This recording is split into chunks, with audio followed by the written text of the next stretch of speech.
Sekitar, keheningan yang mematikan. Semua orang tercengang dan bola mata mereka meledak, tidak hanya murid Sekte Jian, tetapi juga Liao Jinlun, Wang Zhengyuan dan lainnya. Wang Zhengyuan mengetahui sebelumnya bahwa Lu Yun sangat kuat, dan juga mengetahui bahwa Lu Yun berada dalam tahap ramuan emas Dzogchen, tetapi dia tidak yakin apakah Lu Yun atau Tuan Yun lebih kuat atau lebih lemah. Bagaimanapun, perbedaan usia Lu Yun ada di sana. Bahkan jika keduanya berada pada level yang sama, kekuatan tempur mereka yang sebenarnya tidak akan sebaik Yun Lao. Jadi kemarin di hutan lebat, ketika Lu Yun menyebut Tuan Yun sebagai sampah, Wang Zhengyuan dan yang lainnya sangat terkejut. Termasuk sekarang, sejak Tuan Yun muncul, para tetua tidak berani berbicara karena mereka takut pada Tuan Yun. Hanya Liao Jinlun yang berdiri dan mengatakan yang sebenarnya untuk Lu Yun. Tidak ada yang menyangka bahwa Lu Yun akan tiba-tiba mengambil tindakan saat dia berbicara, menjatuhkan Yun dalam sekejap, dan juga dengan mudah menangani Zhuang Deliang. Hal ini menunjukkan bahwa tanpa bantuan senjata sakti lain dan sejenisnya, Lu Yun lebih kuat dari Tuan Yun. Bagaimana seseorang berani mempercayai hal ini? Tapi ini faktanya, kamu harus percaya kalau tidak percaya. Setelah mengantar Zhuang Deliang, dia kembali ke barat. Sosok Lu Yun melintas lagi, dan dia bergegas ke depan Tuan Yun dalam sekejap, melancarkan pukulan demi pukulan. Energi pedang yang sebenarnya tidak pernah berhenti, memukul balik Tuan Yun berulang kali, dan dia tidak bisa membela diri sama sekali. Bang bang bang, Yun dipukul beberapa kali, rambut putihnya rontok, dan kondisinya menyedihkan. Anjing tua, terus bertarung denganku. Bukankah kamu baru saja mengatakan bahwa kamu setara dengan Kaisar Pedang Tianyu? Apakah ini hanya sampah setingkat ini? Bukankah kamu mengatakan bahwa kamu memiliki jurus pedang pembunuh yang tak terhitung jumlahnya, tapi kamu menggunakannya untuk memberi pelajaran pada ayahmu? Lu Yun terus berbicara sambil menyerang, yang membuat Yun tua marah. Dia menggerakkan tangannya secara acak seperti kipas. Setelah beberapa saat, dia tiba-tiba merasakan ada yang tidak beres, dan kemudian dia menyadari bahwa Lu Yun telah berhenti menyerang dan menatapnya dengan geli. Suatu penghinaan yang sangat besar. Wajah Tuan Yun sangat jelek, dan dia meraung, Zhang San. Jangan terlalu sering menindas orang lain. Bentak, Lu Yun menamparnya secepat kilat, mengenai sisi wajah Tuan Yun. Dia tiba-tiba terhuyung dan ekspresinya menjadi semakin jelek. Apa salahnya menindasmu? Apa yang kamu coba lakukan padaku? Lu Yun berkata dengan nada menghina. Binatang kecil, kamu sedang mencari kematian. Tuan Yun benar-benar marah, dia tidak peduli dengan wajahnya saat ini. Dengan sapuan lengannya, aliran cahaya hitam meraung ke arahnya. Lu Yun mengangkat alisnya, terkekeh dan berkata, "Oh, apakah kamu tidak mengenali pedang spiritual ini? Lalu apa yang ada di tanganmu?" Dia sengaja meninggikan suaranya. Mata semua orang tertuju pada pedang spiritual di tangan Yun tua. Seperti yang dikatakan Lu Yun sebelumnya, panjangnya sekitar 3 kaki 6 inci, lebarnya 2,5 jari, dan pedang itu berwarna hitam pekat. Perlu bicara lebih banyak, tak bisa bicara, tapi itu bernilai ribuan kata. Awalnya Pak Yun ingin menjadi sebuah plakat dan membangun sebuah lengkungan peringatan, namun ia kehilangan keseimbangan dan plakat tersebut jatuh dan mengenai kakinya. Wajahnya juga ditampar kesakitan. Binatang kecil, aku akan memotongmu menjadi beberapa bagian. Yun tua sangat malu sehingga dia secara alami menyerahkan segalanya, hanya menyisakan niat membunuh yang tak ada habisnya. Satu-satunya pemikirannya sekarang adalah membunuh Lu Yun. Mengejar bayangan, bunuh. Yun tua membuat rahasia dengan jari-jarinya, dan kemudian menunjukkan dengan gerakan tajam, pedang pengejar bayangan menusuk Lu Yun dengan niat membunuh yang mengerikan. Lu Yun bergerak maju, hanya menyisakan bayangan di tempatnya, yang dihancurkan oleh pedang pengejar bayangan dengan desir. Namun, setelah pedang pengejar bayangan meleset, tiba-tiba pedang itu berubah arah dan menusuk ke arah Lu Yun lagi. Hal ini tidak mengherankan pada awalnya, karena pedang roh dapat dikendalikan dari jarak jauh, tetapi yang mengejutkan Lu Yun adalah ujung pedang pengejar bayangan selalu mengarah ke jantungnya. Mampu menjaga ujung pedang tetap mengarah pada posisi yang sama dalam situasi sengit seperti itu jelas bukan sesuatu yang mampu dilakukan oleh Tuan Yun. Jadi masalahnya seharusnya ada pada pedang pengejar bayangan ini. Lu Yun tiba-tiba teringat kejadian kemarin, ketika dia terkena pedang spiritual hitam ini tanpa mengeluarkan nafas apapun. Lu Yun menghindari serangan pedang lainnya, diam-diam membuka mata sejati Faksuan, menundukkan kepalanya dan memindainya, hanya untuk menemukan ada tanda kecil seperti bayangan pada pakaian di sekitar jantungnya. Jadi begitu, Lu Yun melepas pakaian di tubuhnya, memperlihatkan dadanya yang kuat dan garis otot yang proporsional. Di bawah cahaya, itu tampak seperti air berkilau, yang sangat indah. Pedang pengejar bayangan memang bergeser, tapi masih menusuk Lu Yun di udara. Itu karena Tuan Yun telah mengendalikannya, tapi akurasinya tidak sama seperti sebelumnya. Tuan Yun sedikit terkejut dan berkata, "Kamu binatang kecil benar-benar melihat misteri pedang pengejar bayangan, tapi apa yang dapat kamu lakukan jika kamu melihatnya? Kematian telah ditentukan. Mengejar bayangan, bunuh lagi." Dia tiba-tiba berteriak dingin, membuat segel tangan dengan jari-jarinya, dan kali ini tanda bayangan hitam tercetak langsung di dada Lu Yun. Dengan kata lain, pedang pengejar bayangan ini, selama diukir dengan tanda bayangan, harus mengenai sasarannya sebelum berhenti menyerang. Lu Yun akhirnya mengetahui alasannya. Memanggil. Pedang pengejar bayangan menusuk hati Lu Yun lagi. Tapi kali ini, Lu Yun tidak mengelak, tapi menyeringai dan berkata, mengejar bayangan, kan? Anjing tua, hari ini aku akan melihat apakah pengejaran bayanganmu lebih baik, atau pedang ilahi pengendali jiwaku. Berdengung. Setelah Lu Yun selesai berbicara, bayangan pedang merah tiba-tiba mengembun di depannya, seperti magma berbentuk pedang, dengan api mengalir ke bawah. Pedang ilahi yang mengendalikan roh. Namun, itu adalah tubuh virtual dari pedang ilahi pengendali jiwa, yang juga bisa disebut jiwa pedang. Ding! Saat jiwa pedang dari pedang ilahi Yuling muncul, murid sekte pedang yang tak terhitung jumlahnya di sekitar mereka menutup telinga mereka pada saat yang sama, dengan sakit kepala yang hebat, karena pedang di tubuh mereka mengaum serempak pada saat ini. Hal yang sama juga terjadi pada pedang pengejar bayangan, yang tiba-tiba membeku di udara. Pedang itu tidak bisa berhenti bergetar hebat, dan seperti pedang biasa di sekitarnya, pedang itu meledak dengan seruan pedang yang melengking. Mereka sepertinya sedang beribadah, menyembah raja mereka. Haha, aku mengerti, ternyata ini raja 10.000 pedang. Lu Yun tertawa 2 kali, lalu niat membunuhnya melonjak, matanya dingin dan dia berkata, mengejar bayangan, inilah pedangnya. Mengejar bayangan, pedang datang. Lu Yun memberi perintah, dan pedang pengejar bayangan milik Tuan Yun tiba-tiba memberontak dan jatuh ke tangan Lu Yun. Ketika Tuan Yun ingin mengendalikannya, dia terkejut saat mengetahui bahwa dia telah kehilangan kesadarannya mengejar pedang. Bagaimana ini bisa terjadi? Rongga mata Tuan Yun hampir robek dan merah.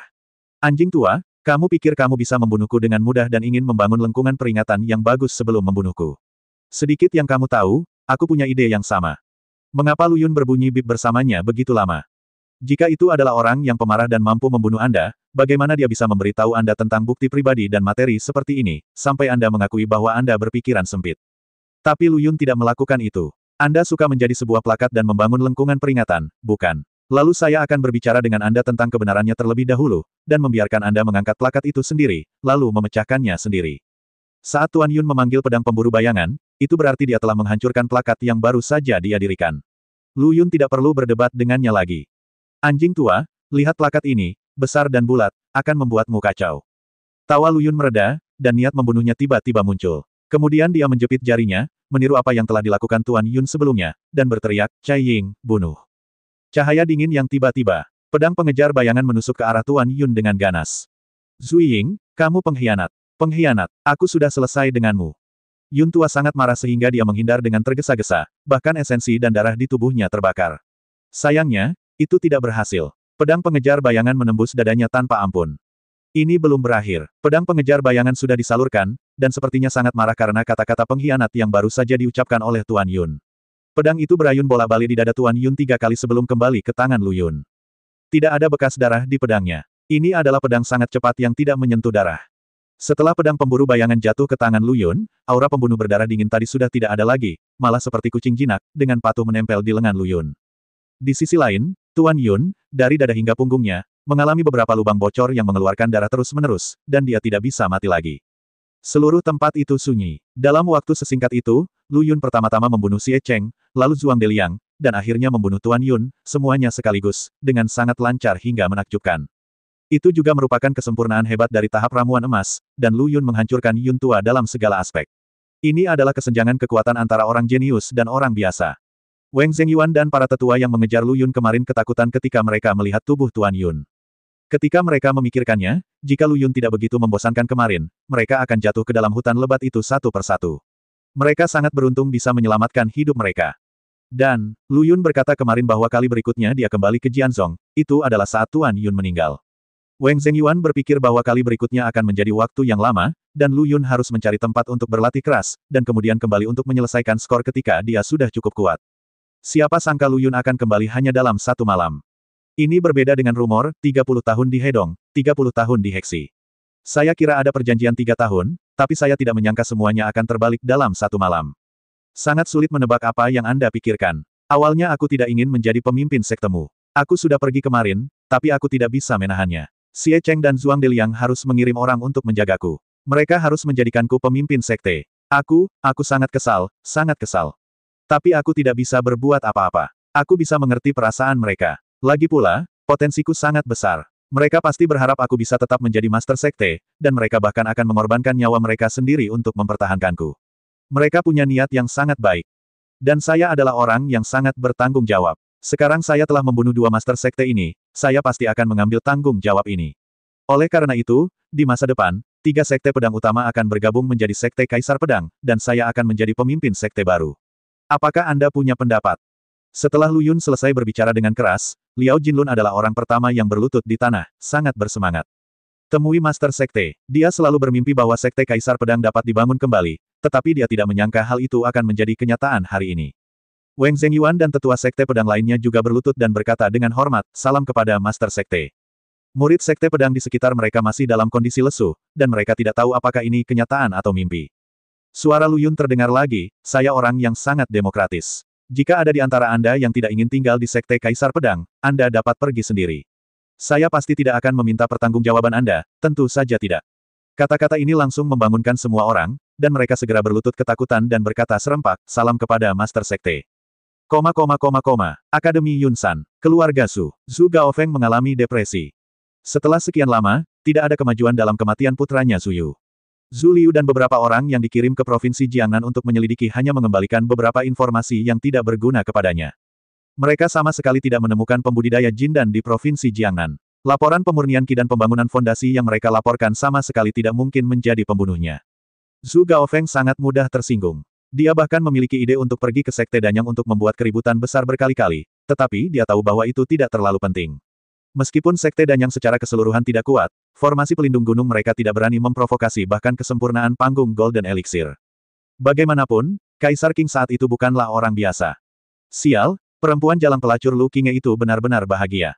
Zhu Gaofeng memikirkan fakta bahwa dia secara tidak langsung membantu Lu Qingye menemukan kembali putrinya yang telah lama hilang, dan dia menjadi semakin tertekan. Yang lain adalah ibu dan anak yang bersatu kembali, tetapi dia adalah ayah dan anak yang terpisah itu, dia menjadi semakin tidak seimbang. Tuan, ada seorang gadis di luar yang ingin bertemu denganmu. Tepat ketika Zhu Gaofeng merasa bosan, seorang anggota suku tiba-tiba masuk dan melaporkan. Tidak melihat, Zhu Gaofeng melambaikan tangannya dengan tidak sabar. Anggota suku itu berhenti sejenak dan berkata, dia bilang dia berasal dari Sekte Danyang dan mengetahui kebenaran tentang kematian Tuan Yu. Apa? Zhu Gaofeng tiba-tiba berdiri dari tempat duduknya, matanya melotot dengan ketajaman yang menakutkan, dan berteriak bahwa dia masuk untuk menemui saya segera. Segera, seorang wanita berpakaian hijau di bawah masuk, itu adalah Han Yue. Han Yue mengikuti Ling Feng dan yang lainnya menuruni gunung untuk menemukan Kuali King di Xuanhuo, tetapi Ling Feng terlalu sombong dan memprovokasi Lu Yun, dan akhirnya mati di tangan Lu Yun. Belakangan, Mu Pinglah yang maju dan menukar pikiran Kaisar Qing, sehingga menyelamatkan nyawa beberapa orang yang tersisa. Mu Ping memberitahu mereka bahwa tidak seorang pun boleh membocorkan sedikit pun tentang apa yang terjadi malam itu. Tapi setelah kembali ke Sekte Danyang, Han Yue merasa semakin tidak nyaman. Bagaimanapun, Ling Feng adalah orang yang dia cintai, jadi dia tidak tega mati di tangan Lu Yun seperti ini. Dia ingin balas dendam, namun, dia juga tahu bahwa dia tidak akan pernah bisa menjadi lawan Lu Yun. Pikiran datang dan pergi. Han Yue memutuskan untuk datang menemui Zhu Gaofeng. Han Yue telah bertemu Guru Su. Jangan bicara omong kosong. Kamu bilang kamu tahu kebenaran tentang kematian anakku. Siapa pembunuhnya? Zhu Gaofeng sedang tidak berminat mendengarkan perkenalan diri Han Yue dan bertanya dengan tidak sabar. Han Yue mengangguk dan berkata, saya berada di tempat kejadian pada hari Gong Xiu terbunuh. Benar saja, dia terbunuh. Mata Zhu Gaofeng menjadi gelap, dan wajahnya dipenuhi niat membunuh dalam sekejap. Dia selalu menduga bahwa penyebab kematian Zhu Yu mungkin karena dia dibunuh, tetapi dia tidak pernah yakin sampai Han Yue mengatakannya. Hal itu dikonfirmasi. Siapa pembunuhnya? Zhu Gaofeng mengambil satu langkah lebih dekat, volume suaranya tiba-tiba meningkat, dan momentum menakutkannya mengejutkan Han Yue. Wajah Han Yue pucat dan dia sangat ketakutan, tapi dia masih mengertakkan gigi dan berkata, saya bisa mengatakan yang sebenarnya kepada Guru Zhu, tapi saya punya syarat.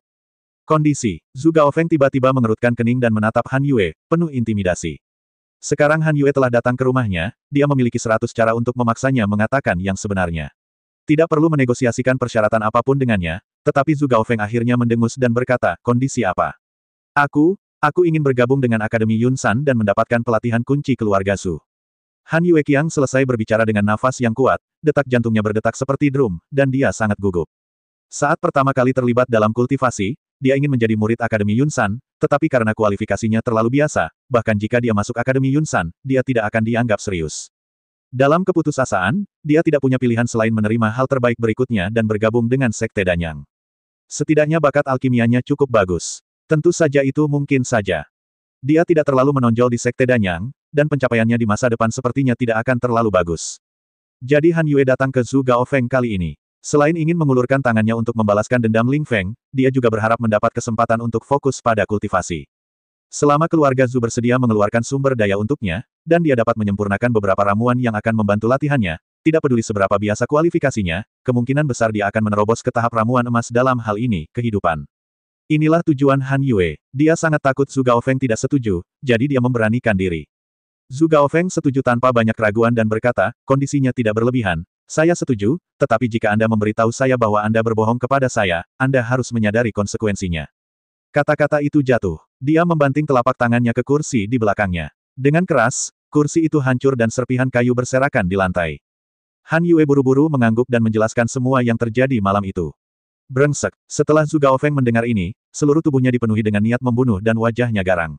Butuh waktu lama sebelum dia menahan niat membunuhnya dan bertanya, Anda baru saja mengatakan bahwa pembunuhnya ada hubungannya dengan pemegangnya. Kuali King Di Xuan Huo. Ya, konon mereka adalah kakak beradik. Ada satu hal lagi yang ingin saya ingatkan pada Guru Su. Menjelaskan, beberapa waktu lalu, pria botak yang diisukan berasal dari sekte dan yang sebenarnya adalah dia. Hah, aku sudah menebaknya. Han Yue baru saja menceritakan apa yang terjadi. Karena pembunuhnya memiliki hubungan dekat dengan pemegang kuali King Di Xuan Huo, mereka pasti akan pergi ke sekte Danyang untuk mendapatkan metode mental King Di. Tidak lama setelah itu, ada rumor bahwa orang kuat yang tiada taranya telah muncul di sekte Danyang. Itu hanya sesuai. Zhu Gaofeng tidak meragukan kekuatan Lu Yun. Karena orang yang ia kirim untuk melindungi Zhu Yu, Jin dan Qi, juga mati di tangan Lu Yun, sehingga kekuatan Lu Yun tidak boleh dianggap remeh. Apakah mereka berdua masih di sekte Danyang sekarang? Zhu Gaofeng bertanya. Han Yue ragu-ragu sejenak dan berkata dengan jujur, saya tidak yakin, lagi pula saya belum pernah melihat mereka selama jangka waktu ini. Han Yue tidak tahu bahwa Lu Yun dan Lin Qingtan telah tiba di sekte Danyang pada awalnya. Itu adalah hari di mana Lu Yun maju untuk memberi pelajaran pada Weng Zhengyuan yang dia tahu mereka telah tiba. Mengenai apakah mereka pergi atau kapan mereka pergi, Han Yue tidak tahu. Belum lagi Lin Qingtan sebenarnya masih tinggal di area terlarang di belakang gunung sekte Danyang untuk memahami pikiran Kaisar Qing. Mata Zhu Gaofeng berkilat dingin dan berkata, apakah mereka masih di sekte Danyang atau tidak? Karena mereka datang dari luar Kunlun, pasti ada kerabat dan teman di luar. Saya tidak percaya kita tidak bisa menangkap mereka. Dia tahu bahwa bahkan jika dia pergi ke sekte Danyang untuk menyelidiki, Gu Qingshan tidak akan bisa menyerahkan Lu Yun dan Lin Qingtan adalah sebuah preseden. Jadi, Zhu Gaofeng memutuskan untuk memulai dari luar. Apakah kamu masih ingat tempat kamu bertemu mereka? Zhu Gaofeng bertanya. Saya ingat, itu adalah klinik pengobatan tradisional Tiongkok bernama Xinglin Tang di Jiangcheng, Provinsi Jiangnan. Keduanya berasal dari klinik pengobatan tradisional Tiongkok pada waktu itu, jadi mereka pasti terkait erat dengan klinik pengobatan tradisional Tiongkok itu. Han Yue sepertinya telah menebak apa yang ingin dilakukan Zhu Gaofeng, dan segera mengatakan yang sebenarnya tentang detail yang dia ketahui. Zhu Gaofeng menepuk pundaknya dan berkata, ya, Anda akan bertanggung jawab untuk memimpin. Setelah saya menyelesaikan masalah ini, saya dapat menerima Anda sebagai putri baptis saya. Saya pasti akan fokus membina Anda di masa depan. Han Yue sangat gembira dan tidak sabar untuk berteriak, ayah baptis. Zhu Gaofeng mengangguk, tunggu di sini dulu, saya akan pergi ke sekte pedang hantu untuk menemui Weng Zhengyuan. Di pihak Kaisar Pedang Sekte, Lu Yun baru saja menjabat dan memanggil Liao Jinlun untuk berbicara sendirian. Dia berkata dengan suara serius, Liao tua, aku telah membuka jalan untukmu, dan aku akan menyerahkan sisanya Anda. Apa maksud pemimpin sekte itu? Liao Jinlun memandang Lu Yun dengan bingung. Lu Yun tersenyum, Anda tahu, sebenarnya, saya tidak pernah terlalu tertarik dengan posisi Anda sebagai pemimpin sekte. Jika anjing-anjing itu tidak bertindak terlalu jauh, saya tidak akan kembali secepat ini. Apakah kamu ingin menjadi penjaga toko lepas tangan? Mata Liao Jinlun tiba-tiba membelalak. Saat ini, bagaimana mungkin dia masih tidak mengerti apa yang dimaksud Lu Yun?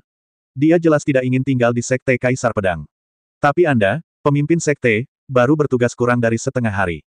Dan setengah hari yang lalu, Anda masih berada di depan sebagian besar murid Sekte Pedang, bersumpah betapa bertanggung jawab dan bertanggung jawabnya Anda, tetapi kemudian Anda berbalik dan berpikir itu semua tidak masuk akal.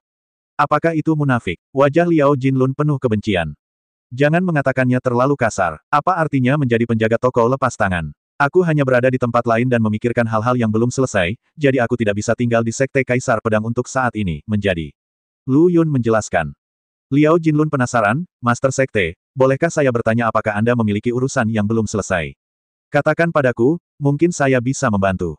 Anda, Lu Yun meliriknya, dan rambutnya tiba-tiba berdiri, dan berkata, tidak mungkin, aku memiliki beberapa gadis cantik yang menunggu untuk pergi keluar, mengapa kamu hanya ikut bersenang-senang? Tidak, tidak, tidak.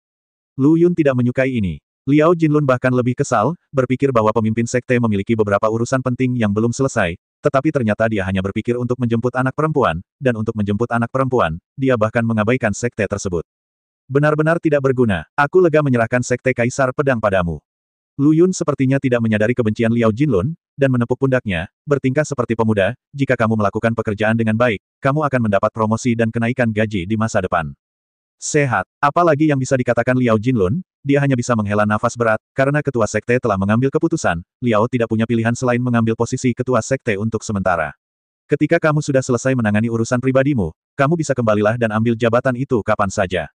Haha, tidak masalah. Lu Yun tertawa 2 kali. Perasaan menjadi penjaga toko lepas tangan ini sangat memuaskan. Tidak heran Liu Yaner mulai membiarkan dirinya pergi lebih jauh setelah meninggalkan barnya kepada orang-orang di bawah.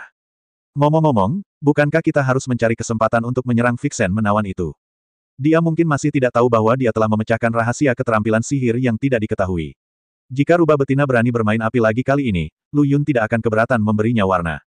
Nama asliku adalah Lu Yun. Setelah Lu Yun mengucapkan kata-kata ini, dia menjauh dari Sekte Kaisar Pedang. Tak lama setelah dia pergi, Zhu Gaofeng datang ke Sekte Kaisar Pedang dan bertemu Wang Zhengyuan. Wang Zhengyuan terkejut dengan kunjungan Zhu Gaofeng karena keduanya tidak memiliki banyak persahabatan.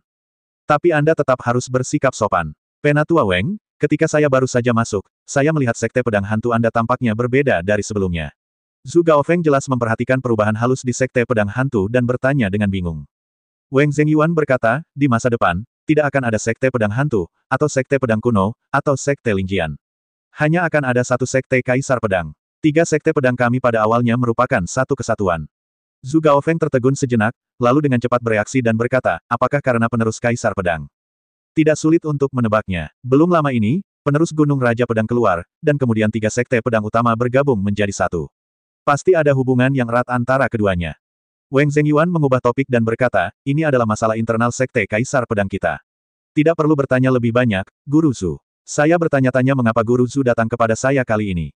Dia tidak percaya Zhu Gaofeng akan datang ke sini untuk mencari teman tanpa alasan.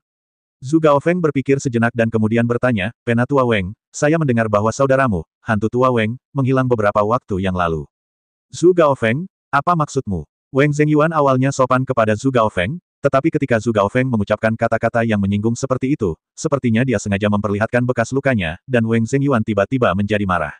Zhu Gaofeng buru-buru menjelaskan, Penatua Wang, mohon jangan marah. Saya tidak bermaksud jahat, karena putra saya Zhu Yu juga dibunuh pada saat yang sama. Ekspresi Wang Zhengyuan melembut, dan kemudian dia tampak terkejut, putramu sudah meninggal. Dia benar-benar tidak mengetahui hal ini. Pada awalnya, Wang Zhengyuan hanya mengetahui bahwa saudaranya Wang Laogui meninggalkan Kunlun untuk merampok Kaisar King Xuan Huo Cauldron, tetapi dia tidak pernah kembali. Itu sebabnya Wang Zhengyuan pergi ke Sekte Danyang untuk menimbulkan masalah, mencoba memaksakan kebenaran, tetapi dia bertemu Lu Yun dan sangat terhina. Mendengarkan maksud Zhu Gaofeng saat ini, sepertinya dia mengetahui sesuatu, jadi Wang Zhengyuan berkata dengan suara yang dalam, Tuan keluarga Zhu, jika ada yang ingin Anda katakan, katakan saja secara langsung. Tidak perlu bertele-tele, semak-semak. Baiklah, izinkan saya memberitahu Anda secara langsung. Faktanya, saudara laki-laki Anda Wang Laogui dan putra saya Zhu Yu sama-sama dibunuh oleh orang yang sama. Wei Hao, orang ini pernah bertarung melawanmu sebelumnya. Dia adalah orang kuat tak tertandingi yang muncul di Sekte Danyang beberapa waktu lalu. Dengan baik, Wang Zhengyuan langsung tercengang. Bukankah orang kuat tak tertandingi yang muncul di Sekte Danyang beberapa waktu lalu adalah Lu Yun? Apakah Lu Yun adalah pembunuh saudaranya? Wang Zhengyuan mengerutkan kening dan bertanya dengan ekspresi serius, dari mana Anda mendapatkan berita ini? Apakah ini dapat dipercaya? Zhu Gaofeng mencibir dan berkata, seorang gadis konyol dari Sekte Danyang memberitahuku. Dia berkata bahwa dia berada di tempat kejadian pada hari kecelakaan itu dan menyaksikan semuanya dengan matanya sendiri. Menurutku dia tidak punya nyali untuk berbohong. Petik 2. Wang Zhengyuan berpikir keras. Kejadian ini awalnya disebabkan oleh Kuali King di Xuanhuo, jadi kemungkinan besar Sekte Danyang mengetahui cerita di dalamnya.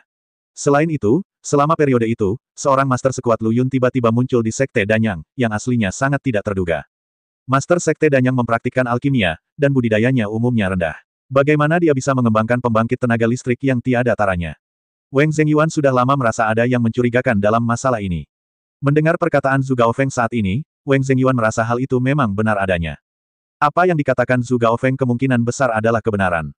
Tetapi, terus, apa yang bisa kita lakukan jika kita mengetahui kebenaran masalahnya? Ini hanya akan membuat suasana hati Wang Zhengyuan semakin rumit.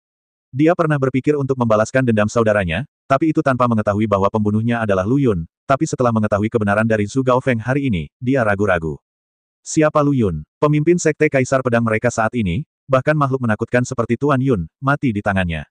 Apa yang bisa dilakukan Wang Zhengyuan? Zhu Gaofeng tidak tahu apa yang dipikirkan Wang Zhengyuan saat ini. Melihat ekspresinya yang serius, dia mengira dia telah berhasil membawanya ke depan yang sama dengannya, dan berkata, saya datang ke Penatua Weng hari ini karena dua alasan. Pertama, saya ingin bertanya seberapa kuat pembunuhnya. Anda pernah bertarung melawannya sebelumnya. Anda seharusnya bisa merasakan keadaan spesifiknya. Kedua, jika kita berdua bergabung, apa kemungkinannya untuk membunuhnya? Kesempatan yang luar biasa. Weng Zhengyuan dengan cepat memberikan jawaban dalam pikirannya, tapi dia tidak mengatakan itu. Sebaliknya, dia berkata dengan nada yang rumit, dia sangat kuat. Bahkan jika kita berdua bergabung, sama sekali tidak mungkin kita bisa menjadi miliknya, lawan. Dia tidak memberitahu Zhu Gaofeng tentang Tuan Yun.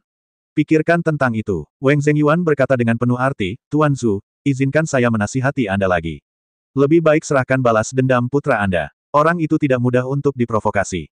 Menyerah. Mata Zhu Gaofeng penuh dengan kebencian, dan dia berkata dengan getir, saya hanyalah seorang anak laki-laki, dan sekarang dia telah terbunuh. Anda meminta saya untuk berhenti membalas dendam. Lelucon yang luar biasa.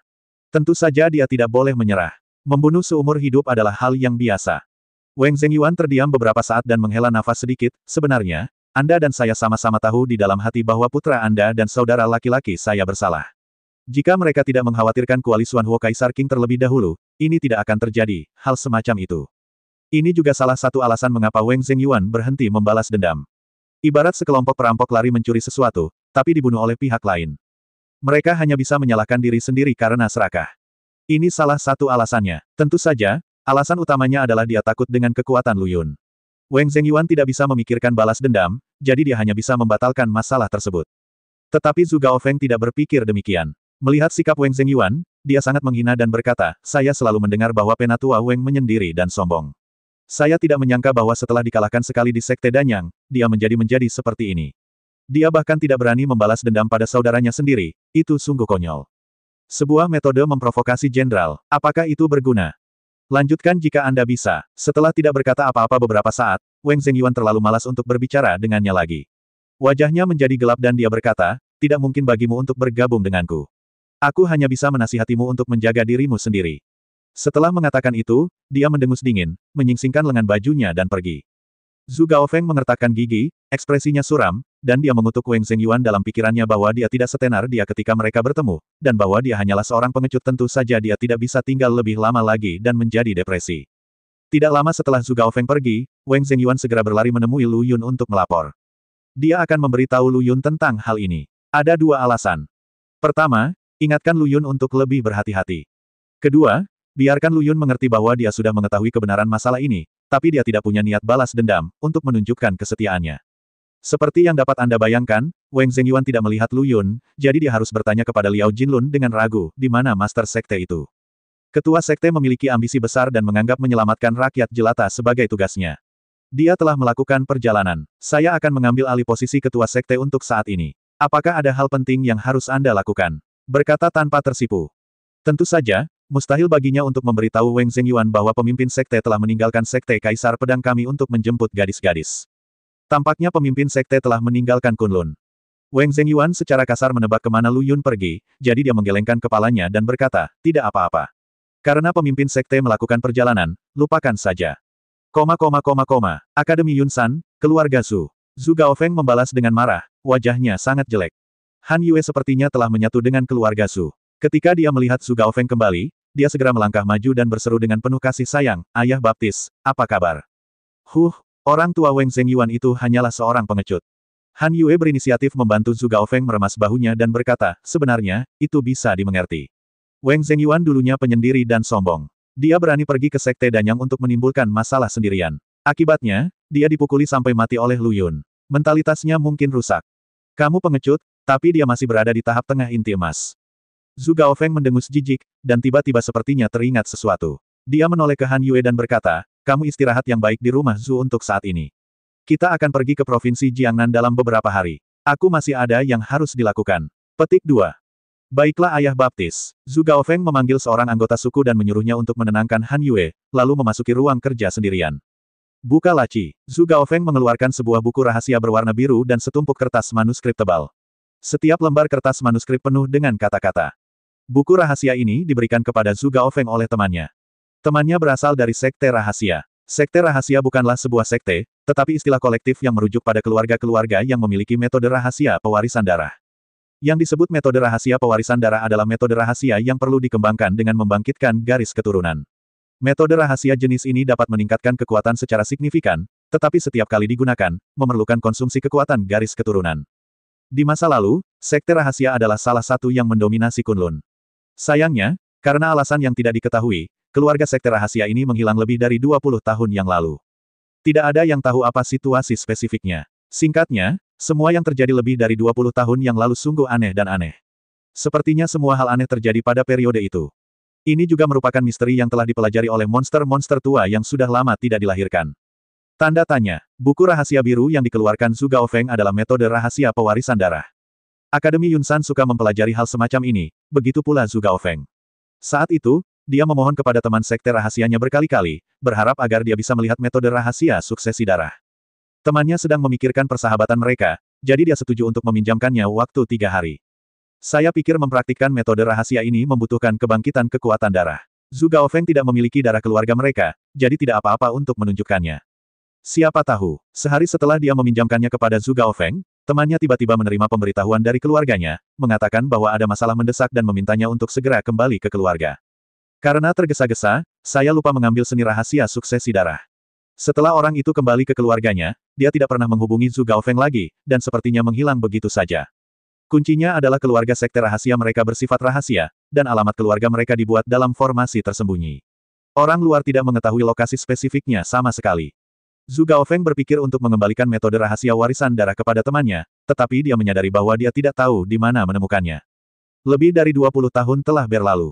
Zhu Gaofeng mengabdikan dirinya untuk mempelajari buku rahasia warisan darah ini setiap hari, dan catatan-catatan itu dipenuhi tumpukan tebal, yang akhirnya memberinya panen yang tidak terduga. Dia telah mengubah metode rahasia pewarisan darah ini menjadi versi normal, yang berarti dapat dipraktekkan tanpa kekuatan darah. Kerugiannya adalah akan memperpendek umur, setidaknya 10 tahun atau lebih.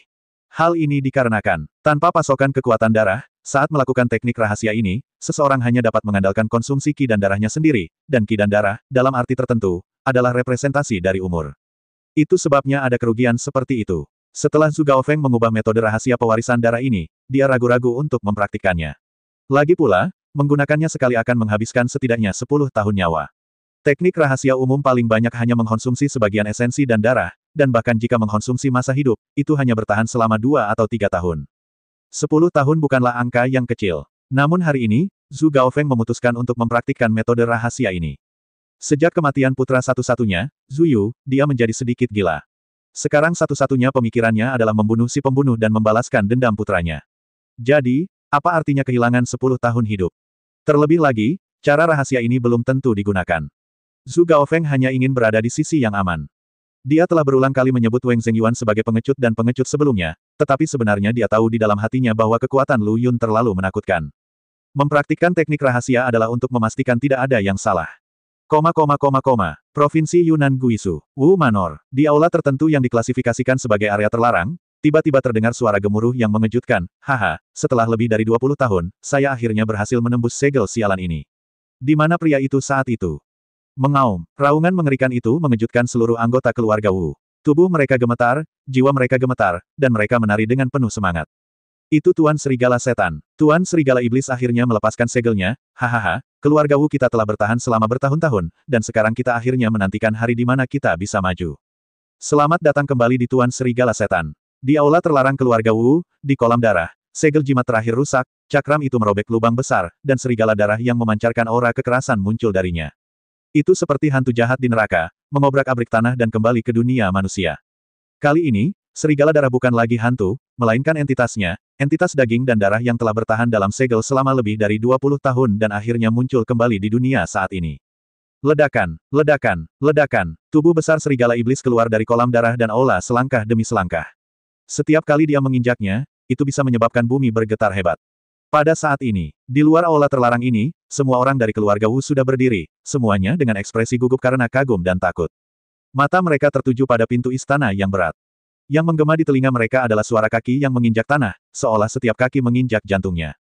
Akhirnya, ledakan, pintu istana terbuka, sosok serigala iblis yang perkasa berwarna merah darah muncul di depan semua orang. Sepasang mata serigala yang ganas, melonjak dengan darah, menatap ke bawah ke arah semua orang. Di mata binatang totem ini, orang-orang ini adalah budaknya. Selamat datang kembali di Tuan Serigala Setan. Kepala keluarga, Wu Tianbiao, memimpin. Setelah meraung penuh semangat, semua orang di keluarga Wu berlutut dan berkata dengan kagum, "Selamat datang kembali di Lord Demon Wolf." Jika kamu tidak bisa menangani hal terkecil sekalipun, bagaimana kamu masih berani menyambutku kembali?" Serigala iblis tiba-tiba mendengus dingin, membuat semua orang di keluarga Wu gemetar ketakutan. Beberapa orang yang pemalu bahkan langsung mengompol. Wu Tianbiao juga membenturkan kepalanya ke lantai karena ketakutan. Tentu saja mereka tahu bahwa alasan mengapa Lord Demon Wolf marah adalah karena pelarian Wu Qiaoqiao. Awalnya, selama Wu Qiaoqiao dikorbankan, Master Demon Wolf dapat segera membuka segelnya. Namun, Wu Qiaoqiao melarikan diri dan dia harus memilih 10 anggota klan lainnya dengan darah kotor untuk dikorbankan, yang juga menyia-nyiakan Master Demon Wolf selama berhari-hari, waktu. Bagaimana mungkin Wu Tianbiao tidak takut? Untungnya, serigala iblis tidak bermaksud untuk berdebat dengannya. Sebaliknya, dia menunjukkan giginya yang tajam dengan cahaya dingin dan berkata dengan suara manusia, "Nasib kekasih yang kamu pilih telah ditentukan sejak lama. Bisakah kamu melarikan diri?" Serigala iblis itu mencibir. Pada awalnya, ia tidak ingin membuang waktu lagi dan menyebabkan komplikasi yang tidak perlu, jadi ia memutuskan untuk menggunakan 10 anggota keluarga totem lainnya untuk mengorbankan Wu Qiaoqiao alih-alih favoritnya. Sekarang setelah segelnya terlepas, ia tidak berniat melepaskan Wu Qiaoqiao. Tanda yang ditinggalkannya di bahu Wu Qiaoqiao dapat dirasakan dimanapun lawannya melarikan diri ke ujung bumi. Serigala iblis bahkan dapat merasakan situasi Wu Qiaoqiao saat ini. Saat wujud aslinya muncul, tanda di bahu Wu Qiaoqiao, yang jaraknya puluhan ribu mil, tiba-tiba mengeluarkan darah yang menakutkan. Rasa sakit yang parah menyebabkan dia berguling-guling di tanah, wajahnya menjadi pucat, dan dia berteriak berulang kali. Ayahnya Wu Mingchang berlutut di samping, menangis karena bingung. Serigala iblis dapat merasakan semua ini melalui tandanya, tetapi tidak ada belas kasihan di mata serigala merah darahnya, melainkan sedikit kegembiraan yang haus darah. Semakin keras Wu Qiaoqiao berteriak, semakin bangga jadinya. Bukankah manusia yang mengkhianati dirinya sendiri hanya untuk disiksa? Tanda tanya petik 2. Aroma binatang itu jauh lebih kuat daripada terakhir kali aku datang ke sini. Sepertinya aku menangkapnya secara kebetulan. Di luar rumah besar keluarga Wu, pemuda itu mengenakan topeng dingin, dan menjilat bibirnya dengan ujung lidah di bawah topeng. Dia merasa seperti orang mesum, tetapi jika dia tampan, dia akan disebut jahat dan gila. Sikap jahat dan arogan dari presiden yang mendominasi. Lu Yun tidak ingin menjadi presiden yang mendominasi, dia hanyalah anjing serigala kecil yang tangguh. Jika dipasangkan dengan kata jahat, menawan, dan gila, yang sekilas bisa membuat banyak gadis nimfomaniak tersipu dan berdebar-debar, itu sepertinya tidak salah tempat sama sekali. Disayangkan, belum ada yang bisa menghargai ekspresinya. Seperti yang diharapkan, setelah Anda memakai topeng, Anda dapat melakukan apapun yang Anda inginkan. Lu Yun datang langsung ke rumah Wu dengan tujuan melahap serigala iblis. Ketika dia kembali terakhir kali, dia hampir tidak bisa menahannya, tetapi dia tidak punya pilihan selain melepaskan hidangan besar ini untuk sementara waktu. Perutnya tidak cukup besar. Namun sejak menerobos Thunder Cloud Marsh, segalanya berubah. Dantian Lu Yun telah diubah, dan dia telah memperoleh harta seperti manik darah pemurnian jiwa. Kali ini dia datang ke rumah Wu, itu juga merupakan pengingat akan manik darah pemurnian jiwa, yang sepertinya memberitahunya bahwa sudah waktunya untuk bersiap, untuk jamuan makan. Sesampainya di gerbang Wu Manor, Lu Yun melihat patung berbentuk serigala yang terlihat hidup dan menghancurkannya dengan tinjunya. Ledakan. Sebelum orang di ruang penjaga sadar, patung berbentuk serigala itu telah hancur di tanah. Dia sangat ketakutan hingga wajahnya menjadi pucat dan bibirnya berubah menjadi ungu. Itu adalah patung yang dibuat berdasarkan rasio 1:1 dari Lord Demon Wolf mereka. Patung itu sebenarnya dihancurkan oleh pria bertopeng yang aneh. Tidak sopan, rasa tidak hormat yang luar biasa. Dia pasti tidak ingin hidup lagi. Keluarga Wu adalah keluarga totem, dan bahkan penjaga pintu adalah praktisi dengan darah serigala iblis, jadi setelah panik sebentar, beberapa penjaga pintu segera keluar. Kamu berani datang ke keluarga Wu kami untuk memprovokasi seseorang yang telah memakan hati beruang dan keberanian macan tutul. Berikan hidupmu padaku. Kapten penjaga meraung dengan marah, bersiap memimpin orang untuk menangkap maniak pemberani ini, jika tidak maka akan sulit untuk menjelaskannya kepada Lord Demon Wolf, dan kepalanya mungkin akan hilang. Kalian antek-antek kecil sebaiknya lupakan saja. Kalian tidak layak jika aku mengambil tindakan. Biarkan binatang itu keluar. Lu Yun memandang beberapa orang dengan jijik, sikapnya mencapai tingkat arogansi yang ekstrim. Apakah kamu bercanda? Kulihat kamu benar-benar tidak sabar dengan hidup. Setelah mendengar bahwa Lu Yun berani menyebut Tuan Serigala Iblis sebagai binatang buas, beberapa dari mereka meraung dan menyerang dengan mata terbuka. Hasilnya terlihat jelas dalam waktu setengah menit, mereka jatuh ke tanah sambil meratap. Hanya kapten penjaga yang tersisa. Lu Yun awalnya ingin menyuruhnya melaporkan berita itu, tetapi ketika dia melihat ke arah istana, Wu Yang tersenyum dan berkata, aku tidak perlu mengganggumu lagi. Ledakan, menghancurkan kapten penjaga dengan satu telapak tangan. Lu Yun dengan tenang menunggu orang-orang itu maju. Wu Tianbiao dan banyak anggota keluarga Wu lah yang datang. Mereka memberi selamat kepada Lord Demon Wolf karena berhasil menembus segel ketika mereka tiba-tiba mendengar suara keras. Jalankan dan lihat dari kejauhan. Patung Lord Demon Wolf, sosok yang paling mereka hormati, justru hancur. Mereka langsung geram dan ingin segera bergegas, memotong-motong Lu Yun menjadi beberapa bagian dan memberikannya kepada anjing-anjing itu. Dari mana asalmu, bocah sombong ini? Tahukah kamu bahwa kamu telah melakukan kejahatan berat? Wu Tianbiao berteriak dengan marah, dengan ekspresi muram di wajahnya. Hukuman mati. Siapa yang memberiku hukuman mati? Keluarga Wumu. Lu Yun tidak tahu bahayanya akan datang, dan berkata sambil tersenyum tenang. Itu adalah totem keluarga Wu kita. Wu Tianbiao meraung dengan marah. Aku tahu, aku sengaja melakukannya. Anda, mata Wu Tianbiao menjadi gelap, dia menatap Lu Yun dengan tajam dan berkata, kamu tidak boleh datang ke sini untuk membuat masalah tanpa alasan. Apakah kamu pernah bertengkar dengan keluarga Wu kami sebelumnya? Ini hari libur, ya, kita bertemu belum lama ini. Pernahkah kamu bertemu? Wu Tianbiao tertegun sejenak, dan kemudian dia teringat pemuda yang masuk ke rumah Wu dan menyelamatkan Wu Mingchang lebih dari setengah bulan yang lalu. Saat itu, pemuda tersebut mengenakan kacamata hitam dan masker, dan bentuk tubuhnya berbeda dengan orang di depannya. Namun, bagi praktisi, tidak sulit untuk sedikit mengubah bentuk tubuhnya. Lalu nafasnya yang menyebalkan. Wu Tianbiao merasakannya dengan hati-hati, dan Lu Yun sepertinya sengaja bekerja sama dengannya, membocorkan setengah dari energi aslinya, dan tidak menggunakan efek kamuflase dari manik jiwa S1000 fantasi. Wu Tianbiao tiba-tiba membuka matanya dan berkata, itu memang kamu. Kekuatan pemuda ini tidak boleh diremehkan. Dalam keadaan seperti itu, dia dapat dengan mudah menyelamatkan Wu Mingchang, dan dia juga membunuh dalang terkuat dari keluarga Wu. Tidak sederhana. Untuk apa dia kembali? Apakah karena Wu Mingchang dan putrinya lagi? Seharusnya. Mata Wu Tianbiao berkedip dan dia bertanya, saya ingin tahu siapa Anda. Mengapa Anda ikut campur dalam urusan Anda sendiri?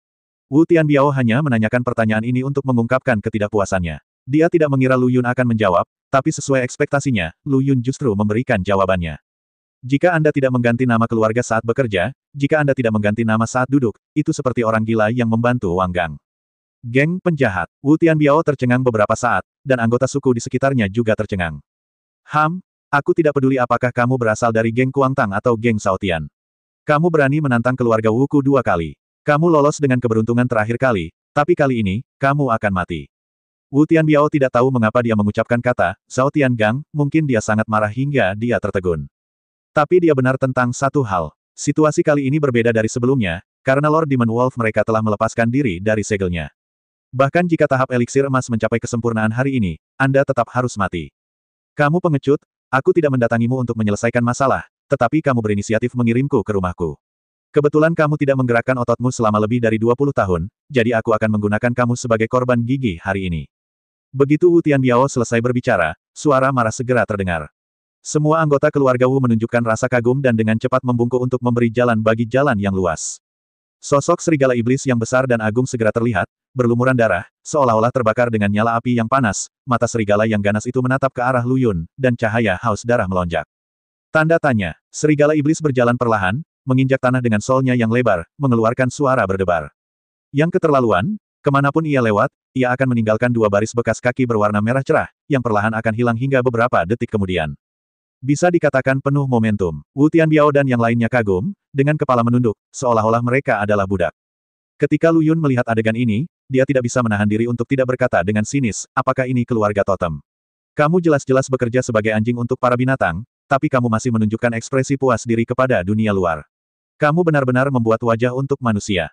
Sombong, jangan tidak menghormati Tuan Serigala Iblis. Wu Tianbiao memarahi dengan marah.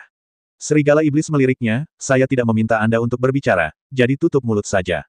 Ya, Tuan Serigala Iblis, harap tenang. Wu Tianbiao berkata dengan ketakutan, sekali lagi menunjukkan ekspresi budak itu dengan jelas.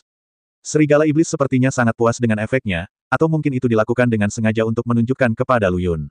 Dia menunjukkan rasa jijik dan berkata, sebagian besar dari kalian manusia sangat jahat hatinya. Selama kamu memberi mereka sedikit rasa manis, kamu bisa mengibaskan ekormu. Mengangguk dan membungkuk. Nenek moyang mereka dari keluarga Wu lah yang berinisiatif mencari saya dan berkata bahwa dia akan mengabadikan saya sebagai totem. Syaratnya adalah dia berharap saya bisa memberi mereka darah serigala iblis. Dari awal hingga akhir, saya tidak pernah memaksa mereka menjadi budak saya. Sebaliknya, mereka merasa suatu kehormatan besar diberikan darah serigala iblis oleh saya. Petik 2. Serigala iblis berkata dengan rasa superioritas. Wu Tianbiao dan yang lainnya tidak hanya tidak tahu malu, mereka bahkan bernyanyi dengan bangga, terima kasih, Tuan Serigala Setan, atas hadiah Anda. Kemudian, serigala iblis memandang Lu Yun dengan kepalanya yang tinggi lagi. Di mulut serigalanya yang panjang dan runcing, sebenarnya ada sedikit senyuman menggoda yang hanya bisa dimiliki manusia, seolah-olah sedang menggoda. Wang Gang, kan, aku sangat penasaran sekarang, apakah kamu pria tangguh, atau kamu hanya seperti mereka, pria pelit. Awalnya ia ingin menghancurkan Lu Yun dengan satu cakar, tapi sekarang tiba-tiba ia mendapat ide baru. Ia ingin menyiksa Lu Yun secara perlahan untuk melihat betapa kerasnya tulang Lu Yun. Lu Yun tidak berbicara, melainkan mengeluarkan suara mendesis dari balik topeng dinginnya. Ziliu, sungguh suara yang aneh. Wu Tianbiao dan yang lainnya bingung. Pada saat ini, Lu Yun tiba-tiba tertawa 2 kali dan berkata, haha, maaf, saya sedikit kehilangan kesabaran. Saya tidak bisa mengendalikannya dan air liur saya mengalir keluar. Selesai, dia mengangkat kepalanya dan melihat ke arah serigala iblis yang tinggi, matanya tidak rendah hati atau sombong, dan dia bahkan berkata dengan penuh semangat, saya tidak tahu apakah tulang mereka murah atau tidak, tapi saya yakin tulang Anda akan sangat lezat ketika digunakan untuk membuat sup. Dan, kita manusia punya pepatah, lebih baik datang lebih awal daripada datang tepat waktu. Sekarang kamu sudah keluar, ayo makan malam. Petik 2. Begitu Lu Yun melangkah maju, sosoknya tiba-tiba berubah menjadi bayangan pedang yang tajam, membubung ke langit, dan menghantam kepala serigala iblis yang menurutnya mulia. Apakah anak ini gila? Melihat Lu Yun mengambil inisiatif untuk menyerang serigala iblis, Wu Tianbiao dan yang lainnya setuju bahwa Lu Yun pasti sudah gila karena begitu bersemangat untuk mengirimkannya ke mulut serigala iblis. Mata serigala iblis itu penuh dengan olok-olok, dan dia bahkan tidak repot-repot bersembunyi. Dia mendengus dan tiba-tiba mengeluarkan aliran udara panas dari napasnya, mengenai Lu Yun. Nada yang keras sekali. Lu Yun melompat dan menghindari nafas panas. Ketika nafas itu menyentuh tanah, itu benar-benar membuat lubang besar di tanah, yang sangat kuat. Apakah serangan ini sebanding dengan tahap awal inti emas? Lu Yun tidak banyak berpikir, dia melintas dan terus memukul serigala iblis itu dengan tinjunya. Serigala iblis tiba-tiba mengangkat cakar depannya dan menamparnya dengan keras seperti sedang mengusir lalat. Ia hanya bertabrakan dengan tinju Lu Yun. Berbeda dengan ukurannya yang besar, Lu Yun terlihat sangat kecil. Bang bang bang. Setelah memukul mundur Lu Yun, sisa kekuatan serigala iblis terus meninggalkan serangkaian jejak kaki serigala merah cerah di depan Lu Yun, yang terus meledak saat Lu Yun mundur. Sepertinya Lu Yun telah diserang oleh cakar serigala iblis beberapa kali berturut-turut. Ledakan, Lu Yun mendarat dan salah satu kakinya tertancap di tanah. Namun, tubuhnya tidak terluka parah, tapi tinjunya sedikit mati rasa. Cakar binatang ini sangat keras. Lu Yun berpikir dalam hati. Serigala iblis berkata dengan sangat arogan, apa pendapatmu tentang kekuatan ini? Jika kamu puas, aku akan terus bermain denganmu. Jika kamu merasa itu tidak cukup, aku bisa meningkatkan kekuatannya. Ia tidak menggunakan seluruh kekuatannya, jika tidak, ia mungkin akan menghancurkan si kecil Lu Yun menjadi pai daging dengan satu cakar. Masih menunggu Lu Yun berlutut dan memohon belas kasihan. Tidak lebih dari itu. Lu Yun tertawa, menarik telapak kakinya dari lubang, melompat lagi, dan melancarkan serangan, bahkan tidak repot-repot menggunakan pedang pengejar bayangan. Saya harap Anda dapat mempertahankan ketangguhan ini. Serigala iblis tidak berniat membunuh Lu Yun dengan segera. Ia menyerang dengan cakar demi cakar dengan cara yang murni menggoda, tetapi setiap kali kekuatannya sedikit lebih berat daripada yang terakhir kali. Bang bang bang. Energi sejati dan energi darah berfluktuasi dengan hebat. Wu Tianbiao dan yang lainnya tercengang. Meskipun dia tahu bahwa Master Demon Wolf tidak menggunakan kekuatan penuhnya, sudah sangat menakutkan bagi Lu Yun untuk mampu menahan serangan Master Demon Wolf berulang kali. Ledakan, terjadi tabrakan hebat lainnya, dan sosok Lu Yun terjatuh ke belakang, namun ada sedikit keterkejutan di mata serigala iblis. Kemampuan anak manusia ini untuk menahan pukulan tampaknya lebih kuat dari yang diharapkan. Pada kasus ini, jejak keganasan melintas di mata serigala iblis, dan darah di cakar serigala melonjak, jauh lebih menakutkan dari sebelumnya. Namun, yang tidak disadarinya adalah setelah Lu Yun dirobohkan olehnya, dia tiba-tiba mengepalkan tinjunya dan menembakkan energi lemah yang membuat marah dari ujung jarinya telapak. Darah merembes. Ledakan. Sosok Lu Yun melonjak ke langit lagi, dan sekali lagi bertabrakan dengan cakar serigala yang kejam, tapi kali ini, ada senyuman aneh di bibir Lu Yun. Sekarang adalah waktu yang sebenarnya untuk makan malam. Sekarang adalah waktu yang sebenarnya untuk makan malam. Lu Yun tiba-tiba tersenyum aneh. Saat semua orang di keluarga Wu merasa bingung, mereka tiba-tiba mendengar Lord Demon Wolf mereka melolong melengking. Aduh, semua orang gemetar dan melihat pemandangan di udara dengan ngeri. Lu Yun terlihat melompat, bertarung dengan cakar serigala iblis di udara seperti yang dia lakukan beberapa kali sebelumnya. Lu Yun tidak menggunakan tinjunya kali ini, melainkan menggunakan serangan telapak tangan. Saat telapak tangannya bertabrakan dengan cakar raksasa serigala iblis, kekuatan yang kuat menghempaskan Lu Yun, tapi kemudian pemandangan aneh terjadi. Lu Yun terbang mundur hampir 7 atau 8 meter jauhnya, tetapi di antara telapak tangannya dan cakar serigala iblis, ada pelangi merah yang tidak bisa dijelaskan, seperti tali merah tebal, menghubungkan keduanya. Suara mendesing. Tali merah itu memendek dengan sangat cepat, seperti pegas, dan tiba-tiba menarik Lu Yun kembali ke serigala iblis dari jarak 7 atau 8 meter. Pada saat itulah serigala iblis itu melolong. Namun, Lu Yun juga merasa tidak nyaman. Bagaimana dia bisa merasa lebih baik? Awalnya, kekuatan serangan serigala iblis kali ini lebih besar dari yang sebelumnya. Satu cakar menjatuhkan Lu Yun, tapi pelangi berdarah ini dengan paksa menariknya kembali. Lu Yun setara dengan menahan dua pukulan dahsyat. Ada rasa berdebar di dadaku. Akhirnya, engah, Lu Yun memuntahkan seteguk besar darah, dan seperti hujan darah, itu jatuh ke kepala bangsawan serigala iblis. Aduh, aduh, aduh. Darah Lu Yun sepertinya menimbulkan iritasi yang kuat, membuat serigala iblis itu melolong dan menjerit, dan untuk sesaat dia lupa bagaimana berbicara dalam bahasa manusia. Sial, aku sudah lama menginginkan tubuhmu. Aku tidak bisa menahannya terakhir kali. Tidak bisakah aku menebusnya kali ini? Lu Yun menderita luka dalam dan merasa sangat tidak nyaman, tetapi rasa lapar dalam darahnya membuatnya bersemangat. Pelangi berdarah terus menghisap cakar serigala iblis, seolah ingin segera mengeringkannya. Darah serigala iblis melewati lengan Lu Yun dan berkumpul di dantiannya. Pada saat yang sama, awan guntur di dantian Lu Yun menjadi aktif dalam sekejap, dan guntur misterius yang berderak terus berkedip. Setiap sambaran petir adalah penempaan darah serigala iblis. Saya melihat bahwa setelah terkena guntur misterius, sebagian kecil dari darah serigala iblis yang awalnya seperti semburan berubah menjadi esensi darah, dan 99% sisanya adalah kotoran. Bagaimana cara melakukannya? Gasifikasi. Kotoran dalam darah ini langsung menguap dan dikeluarkan dengan panik melalui pori-pori Lu Yun. Pori-pori di seluruh tubuh Lu Yun berada dalam kondisi mengembang berlebihan, tetapi kotoran darahnya terlalu besar, dan pelangi berdarah masih menghisap serigala iblis dan menelan darah serigala iblis seperti ikan paus yang menghisap sapi. Tubuh Lu Yun membengkak dan dia merasa seperti akan meledak. Dalam jarak 100 meter di sekitarnya, kabut darah memenuhi udara, menyelimuti dirinya dan serigala iblis sepenuhnya. Bagaimana pemandangan yang begitu mengejutkan tidak mengejutkan Wu Tianbiao dan yang lainnya. Bola mata mereka hampir pecah. Bagaimana ini bisa terjadi? Bagaimana ini bisa terjadi? Tuan Serigala Setan! Tuan Serigala Setan! Semua orang hanya bisa mendengar teriakan Lu Yun di kabut darah, dan teriakan Raja Serigala Iblis mereka, tapi tidak ada yang berani maju untuk menonton.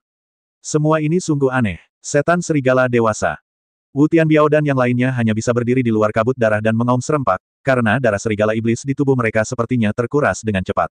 Ini tidak bagus. Setan Serigala Dewasa. Semua orang di keluarga Wu terus berteriak. Akhirnya, serigala iblis sepertinya merasakan tangisan mereka, dan kembali dari keadaan gilanya, sambil meraung, sialan. Sialan, dasar manusia sialan, aku akan mencabik-cabik jiwamu. Ledakan, kekuatan jiwa yang menakutkan tersapu. Serigala iblis meninggalkan tubuhnya lagi dan menyerang pikiran Lu Yun dalam keadaan jiwa serigala, sepertinya ingin melahap jiwa Lu Yun. Namun, serigala iblis bahkan tidak menyadari bahwa apa yang diserangnya kali ini sebenarnya adalah gerbang menuju neraka. Haha, anak manusia, kamu tidak menyangka aku bisa menelan jiwamu secara langsung. Haha, tunggu, apa itu? Setelah jiwa serigala iblis memasuki pikiran Lu Yun, dia tertawa bangga, tetapi ketika melihat lautan jiwa berwarna merah darah dan manik-manik darah pemurnian jiwa mengambang di atas lautan jiwa, ia langsung menjadi pucat karena ngeri. Kamu, anak manusia, bagaimana kamu mendapatkan manik ini? Apa hubunganmu dengan pria itu? Jiwa serigala iblis berteriak ketakutan. Ia pernah mengalami adegan ini sebelumnya. Lebih dari 20 tahun yang lalu, ia juga ingin menyerang pikiran pria itu dan melahap jiwa pria itu dengan cara ini, tetapi pada akhirnya ia hampir dipukuli sampai mati oleh manik aneh berwarna darah. Pria itulah yang mengupas jiwa serigala dan menyegel tubuhnya di genangan darah. Siapa sangka, sudah lebih dari 20 tahun. Serigala iblis menerobos segel dan muncul kembali di dunia. Dia awalnya ingin mendapatkan kembali prestise masa lalu, tetapi sayangnya begitu dia keluar, dia bertemu dengan pemuda yang mengaku sebagai Wanggang. Hanya saja saya bertemu dengannya. Kuncinya adalah, mengapa manik ini ada di lautan jiwanya? Apa hubungannya dengan pria itu? Mentalitas serigala iblis runtuh. Apakah dia menggali lubang untuk aku lompati? Manusia sangat tercela. Jiwa serigala iblis tahu itu adalah jebakan dan buru-buru berbalik untuk melarikan diri dari lautan jiwa Lu Yun, tapi itu sudah terlambat. Kekuatan mengerikan meledak dari manik darah pemurni jiwa, seperti tentakel yang tak terhitung jumlahnya yang tidak terlihat oleh mata telanjang, menyeretnya dan memenjarakannya di tengah lautan jiwa. Salah, aku melakukan kesalahan. Jiwa serigala iblis tampaknya telah kembali ke lebih dari 20 tahun yang lalu. Ia buru-buru berlutut ketakutan dan memohon belas kasihan, kepalanya yang sombong akhirnya terkubur dalam-dalam, dan bayangan besar jiwa serigala terus bergetar. Gambarnya persis sama seperti sebelumnya. Disayangkan. Akhir ceritanya sangat berbeda. Setelah pria itu mengintimidasi serigala iblis saat itu, dia tidak melakukan apapun terhadap jiwa serigalanya, tetapi hanya menyegel tubuhnya di dalam genangan darah. Namun, kali ini, manik darah pemurni jiwa tanpa ampun dan menggunakan sikap yang sangat kuat untuk sepenuhnya memurnikan jiwa serigala iblis, mengubahnya menjadi kekuatan jiwa dewa, dan menyimpannya di lautan jiwa Lu Yun. Ini adalah permainan yang telah direncanakan selama lebih dari 20 tahun. Alasan mengapa orang itu tidak memurnikan jiwa serigala iblis saat itu adalah karena dia menunggu hari ini untuk memberikan berkah ini kepada Lu Yun. Lu Yun menduga bahwa pria yang berada di mulut serigala iblis itu adalah ayahnya, Yang Tiandao. Sulit membayangkan siapa ayah misteriusnya yang bisa mengatur pertandingan sebesar itu. Lu Yun bingung, tapi tidak memikirkannya. Tidak mungkin baginya untuk memikirkan hal-hal ini bahkan jika dia memikirkannya sekarang. Dia hanya dapat mengambil langkah demi langkah, dan tidak perlu menolak apapun. Karena dilihat dari situasi saat ini, semua yang dilakukan Yang Tiandao adalah membantu Lu Yun meningkatkan kekuatannya. Lu Yun hanya perlu mengikuti rute yang direncanakan di papan catur, selangkah demi selangkah, dan cepat atau lambat jawaban misteri itu akan terungkap. Setelah jiwa serigala iblis dimurnikan, tubuhnya hampir terkuras, darah mengalir ke tubuh Lu Yun seperti sungai yang deras, dan didera berkali-kali oleh guntur misterius di dantiannya. Akhirnya, aliran darah yang begitu besar hanya membuat kurang dari 50 tetes esensi darah. Sisanya menguap seluruhnya dan berubah menjadi kabut darah yang memenuhi area sekitarnya. Berdengung, di dalam tubuh Lu Yun, 9 bintang redup muncul secara teratur, dan lusinan tetes esensi darah segar langsung diserap oleh bintang pertama. Bintang pertama menyala. Pada saat yang sama, dua konsep baru muncul di benak Lu Yun. Kekuatan para dewa dan iblis. 9 surga dewa dan iblis. Yang disebut kekuatan dewa dan iblis mengacu pada kekuatan dahsyat yang terkandung dalam bintang itu, yang bahkan lebih mendominasi daripada energi niat pedang yang dimiliki Lu Yun saat ini. 9 surga dewa dan iblis mewakili alam ke-9 dari kekuatan para dewa dan iblis. Itu diwujudkan dalam 9 bintang. Setiap kali salah satu dari mereka menyala, itu berarti memasuki alam baru. Kabut darah hilang. Tubuh Lu Yun yang bengkak telah kembali normal, tetapi serigala iblis di seberangnya tidak bernafas, dan tubuh aslinya yang besar menjadi sangat layu. Adegan ini membuat Wu Tianbiao dan anggota keluarga Wu lainnya tidak dapat mempercayainya. Tuan serigala setan mereka sudah mati. Meninggal dengan aneh. Apa yang terjadi pada kabut darah tadi? Mereka memandang Lu Yun seolah-olah sedang melihat setan. Lama sekali, Wu Tianbiao tiba-tiba berteriak dengan sedih, tidak. Dia bisa merasakan darah serigala iblis di tubuhnya menghilang dengan cepat. Mengikuti raungan Wu Tianbiao, anggota keluarga Wu lainnya juga bereaksi dan menemukan bahwa kekuatan garis keturunan mereka menghilang. Tuan serigala setan, tolong beri saya kekuatan. Banyak orang memanggil serigala iblis pada saat yang sama, mencoba mengorbankan jiwa mereka untuk membangkitkan kekuatan serigala iblis, tetapi tidak mendapat tanggapan. Ini menunjukkan bahwa serigala iblis itu memang mati. Ini berarti keluarga Wu tidak lagi dilindungi oleh serigala iblis, dan mereka bukan lagi keluarga totem. Apakah Wang Gang dari geng fanatik ini adalah iblis yang merangkak keluar dari neraka? Semua orang di keluarga Wu merasa ngeri. Lu Yun memandang mereka dengan acuh tak acuh dan tidak berniat membunuh mereka semua. Lu Yun bukanlah orang yang kejam dan haus darah, dan orang-orang dari keluarga Wu ini tidak dapat menimbulkan ancaman apapun padanya setelah kehilangan kekuatan serigala iblis. Dan poin terpenting, Lu Yun memakai topeng dan menggunakan nama samaran, jadi dia tidak khawatir sama sekali. Jaga dirimu baik-baik. Lu Yun meninggalkan tempat itu dengan dingin. Apa yang tidak diperhatikan oleh siapapun adalah tak lama setelah Lu Yun pergi, sebuah batu kristal yang tidak mencolok di dalam tubuh serigala iblis yang layu tiba-tiba pecah dengan sekali klik. Sementara kristalnya pecah, di suatu tempat di Kunlun. Formasi tersembunyi di mana keluarga Liu, sekte rahasia kelas 3, tiba-tiba bergetar hebat, dan gambar seseorang muncul dari udara tipis, melihat sekeliling dengan pandangan kosong. Langsung, kilatan ekstasi menyelimutiku. Formasinya rusak. Formasi sialan ini akhirnya rusak. Formasi penyembunyian mereka pada awalnya dirancang untuk meningkatkan penyembunyian mereka dan mencegah orang luar dengan mudah menemukan lokasi keluarga sekte rahasia mereka. Seorang pria kuat yang tak tertandingi tiba-tiba masuk ke dalam keluarga sekte rahasia ini karena alasan yang tidak diketahui, dan memanggil semua orang untuk memberikan ceramah. Isi ceramahnya hanya satu kalimat, kamu harus istirahat sebentar. Setelah mengatakan itu, dia pergi. Orang-orang dari keluarga sekte rahasia ini pada awalnya sangat bingung dan tidak memahami maksud dari orang kuat yang tiada taranya, baru kemudian mereka menemukan bahwa sebenarnya ada formasi lain di luar formasi persembunyian mereka, menjebak mereka di dalamnya, tidak ada cara untuk keluar. Dalam istilah awam, formasi penyembunyian pada awalnya adalah sebuah pintu yang dapat dibuka dan ditutup dengan bebas. Namun suatu hari, seorang pria yang tidak masuk akal tiba-tiba mendorong semua orang kembali ke kamar, dan bahkan meniduri mereka di luar. Orang-orang di dalam tidak tahu di mana kunci gembok besar itu berada. Dan kunci ini bertahan selama lebih dari 20 tahun. Saya tidak tahu kenapa hari ini, tapi kunci besar ini tiba-tiba terbuka. Itulah mengapa anggota sekte rahasia keluarga Liu ini sangat bersemangat, dengan air mata mengalir di wajahnya, dan buru-buru kembali ke formasi persembunyian untuk melaporkan peristiwa bahagia yang luar biasa ini kepada keluarga Liu.